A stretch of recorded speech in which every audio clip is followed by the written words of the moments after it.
some things happening that aren't game-related. So let's start with the Pelicans. We didn't really talk much about it when they fired their GM, David Griffin. They hired Joe Dumars as VP of basketball operations. He made the decision. He has now hired Troy Weaver Sr. As VP of basketball operations.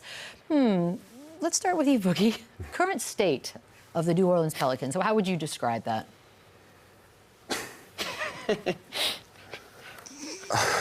Man, I can't say I'm a fan of Joe Dumars. I do like the hire, but as far as the Pelicans go, I think they're at the bottom. I think they're in a situation where they're trying to right this ship. Do a complete makeover when it comes to how their organization is viewed, and I think their first step was bringing in Joe Dumars, a guy that's respected, a guy that's established, a guy that's worked all over this business, has had multiple positions. So I think that's where they are right now. But yeah, I don't think this is the most pleasant destination for any free agent or player. They have a lot of things to figure out. They have a lot of things to right in that organization, and I just think this is the first step to doing that. Kind of feels like Mike Dunleavy taking over the Warriors. Like he's got the minute he did that, there's a bunch of decisions to be made. Yep. Do you move Poole? Do you get rid of Clay? Do you keep Draymond? Like he's got the same kind of scenarios here.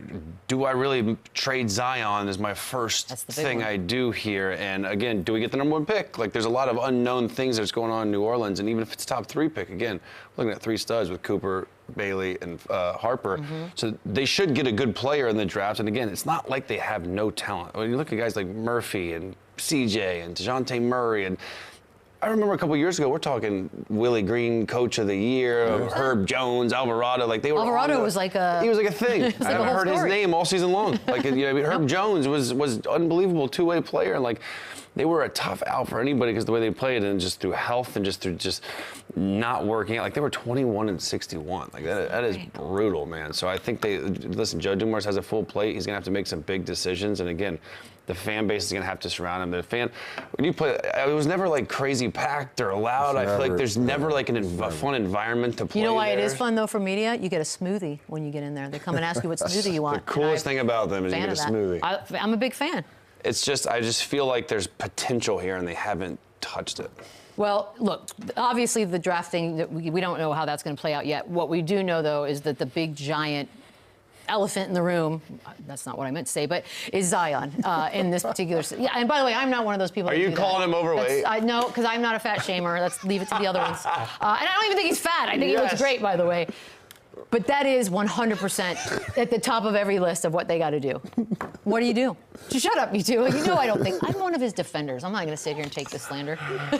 What do you do? Are you actually walking into the room going, we are going to try to move him? Or are you still not sure? Boogie, correct me if I'm wrong. I think you have to at this point. I feel like it's ran its course. He can't find a way to stay healthy. It's just like, I think there's still some interest from other teams. Like we mentioned Detroit, and people went crazy on Twitter in Detroit. They're like, no, like, because it's a huge risk. But when this dude is on the floor, he is a top 10 player. He is unbelievable. He produces. He 25, 10, 5. He is a freak. It's just a question of health. It's the same kind of issue you have with the Joel Embiid, with Kawhi Leonard, but when they're on the floor, they are unbelievable. So again, I think there's still some attraction. I think there's a market for him. So I think you have to look at that if you're. What kind of market? Like, what are you getting back? What's the realistic?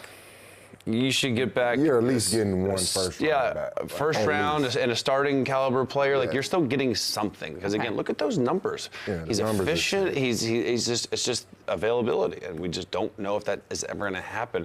I always say this, and my trainer, because he's still there, Eric Otter. He said, "Remember when he busted through the shoe and Duke?" He goes, "This guy is physically impossible. It's like simple anatomy. He's not going to be able to sustain that kind of impact and explosiveness." Why? Because his foot exploded. Just because he's such a. So it wasn't the shoe? Yeah, it might have been the shoe. Who knows? But it's the guy's unbelievable when he's on the floor. So I want to see him on the floor, and I think the best decision for Joe Dumars is to try and get as much as he can back right now because it hasn't worked out in New Orleans. Maybe all he needs is the first start.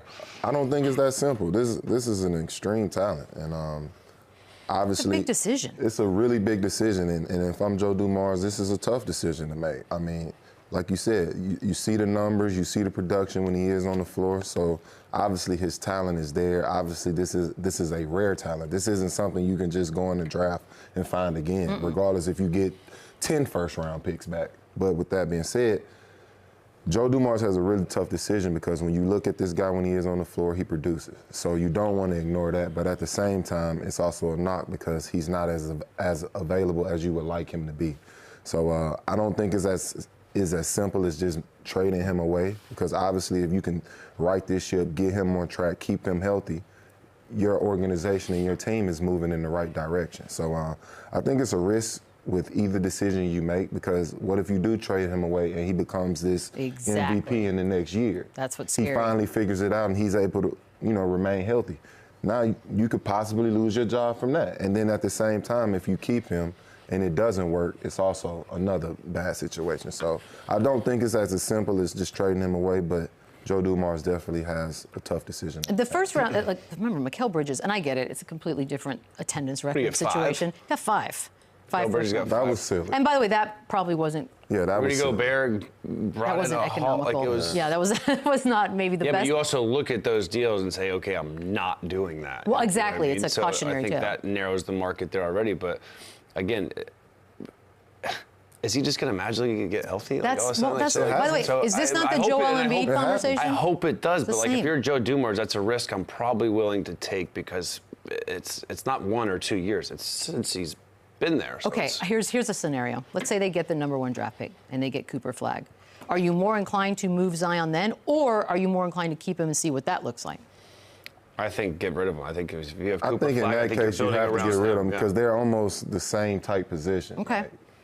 And I think you harm the other if you give the other one too much attention, if that makes sense. So Cooper comes in, he's you don't want to enable Cooper Flagg and not have him grow to his potential, which I think they both could possibly play together. But again, I think when you bring in another 6'8", 6'9" wing, small forward, power forward, who needs the ball in his hands as well. And he's got hype. Like they're going to want to grow him, develop him, run the offense through him. It's going to be harder to do if there's a Zion Williamson there. So I think if they do get the #1 pick, I think that betters the odds to trade Zion. Oh, we have to wait for that, don't we? So it looks like Willie Green's keeping his job for now, but it was also reported. But the thing is that the reports were out there that he had, quote, lost the locker room, called the players soft. There was a franchise record number of 40-point losses, not the kind of history you want to make. I don't know. Once you hear losing a locker room, I've never really heard getting it back. So does that happen? Chandler, Lou. But I almost called you Lou again. What? We don't all look alike. Shut your mouth. I'm quitting today. How do you not lose a locker room when you're 21 and 60? But how do you get it back? I think winning cures everything, and they're not winning. Fine. So it's miserable to go to that facility every single day to watch film. Of course, I'm gonna get annoyed with Willie Green when I'm getting blown by on film, and and he's calling me soft because I'm. Let's face it, they're playing soft. That's fair. And they're too talented to have 21 wins this year. CJ McCollum, DeJounte Murray, and they get rid of Brandon Ingram. And it's just. They had health issues too, but and they definitely were banged up. And again, a lot of teams were like Philly, a lot of teams went through the same thing. I'm just saying, this isn't a Willie Green problem.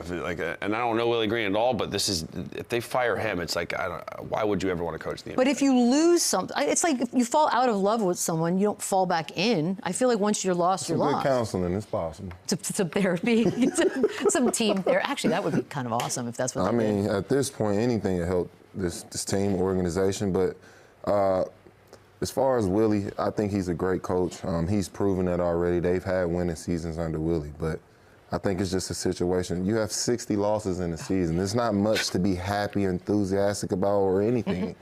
If that's the case, I'm pretty sure you're coming to work dreading it. You're dreading the day. So I agree with Chandler. When it comes to winning cures all problems. It can easily be gained back as far as gaining the locker room back, but it starts with winning. It starts with now setting a new standard for this team and organization.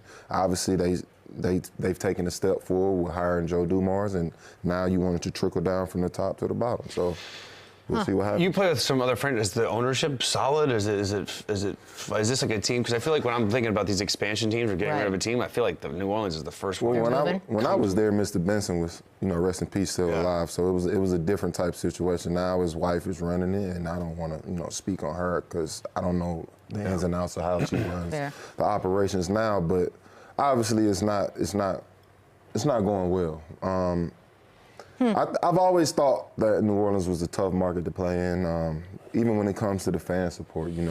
We had good teams there, and the fan support was limited. And it's no knock to the fans. It's obviously the fans react off the product, and the product has to win. But with that being said, we had some decent teams there, and the fan. It just wasn't the New Orleans is a football city. Yeah, I agree with that. It's all about the Saints. I've witnessed it firsthand. So it's hard to compete with the Saints as a basketball team. Like you're considered like the stepchild or you just need to be great, and then maybe that'll. So do you think they get moved? You have to be great to even be noticed when it comes to the Saints. But that's where it's like tough. Portland's Trailblazers aren't great, but it's still like lit in there and crazy loud. Like Chicago, the Bulls stink. It's still packed. It's still unbelievable. So it's a basketball tradition city. The franchise is loved no matter if you're good or bad. I just feel like you don't really have that in New Orleans. Again, I have no beef with New Orleans. It's just every time I play there, it wasn't packed. It wasn't loud. It wasn't. You think it was you, maybe? Yeah, maybe I just. Nobody wants to see Chandler Parsons. I mean, when I got traded to New Orleans that year, Mr. Benson actually came down before the start of the game and personally thanked me because ticket sales went up. But it goes to show it's a big thing for them just to have some sort of an increase in ticket sales because it's not a real thing there. Right. By the way, is that awkward? If thank you for your presence. Oh yeah, it was pretty. I never experienced that before, but I mean, yeah, you're welcome. You're welcome. I'll send you the invoice. Fair enough. We'll take a quick break. More running back on the other side. What an odd compliment to have to respond to. Run it up.